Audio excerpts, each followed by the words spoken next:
But let's move over to non-pharmacologic, and we've already hinted. Can we have lights on early in the morning, 9:30 to 11:30? There seems to be some benefit here for sundowners. And we even have doses. You can buy light boxes that give you specific doses. It comes in something called a lux, which is a measure of luminosity at a certain distance, okay? And then pain management. Perhaps the sundowning is they got their dose of Tylenol or Tramadol at 7 a.m., and, these medicines are wearing off. So should we look at pain as a possible intervention? I can't tell you how many elderly people have told me that they take a Tylenol at bedtime and it really helps their sleep. And my fantasy is they have arthritis, and when they twist and turn, it wakes them up, but the Tylenol is just enough to kind of suppress that amount of pain, but that's my fantasy.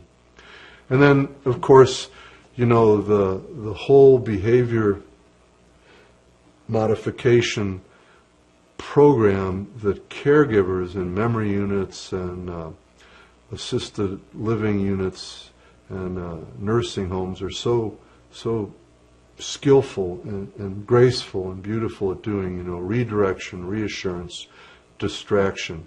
That's all more than worthwhile. It often is enough to soothe the patient. And maybe that segues into, what is it? Music hath, what's the quote? Music hath powers to soothe the savage beast. I really massacred that one, but you catch my drift. So music therapy, aromatherapy, simulated presence therapy, this is where technology really is useful now, because, we can put up the iPad and we can Skype with their distant beloved relatives, or we can play a video of the grandchildren, and maybe that'll soothe that sundowning patient. And then, of course, sleep hygiene, are they, is their routine for sleep decompressing them, or is it stimulating them? I used to always never understood, being in some facilities where, after dinner, they'd have a very rousing sing-along, which was great, but I thought maybe they should have timed that before dinner, I don't know, or earlier in the afternoon.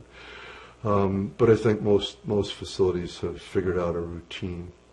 And then, of course, and this is easier said than done, as one mammal to another, the longer we're up and the more we're doing, the sleepier we become. It's just kind of physiology. So whatever can be done for these patients to be active earlier in the day will probably be somewhat helpful, with the caveat that you don't overdo it. So what a tightrope, huh? What a tightrope. You have to walk that tightrope between too much and not at all. And I wish I could give you a better guideline.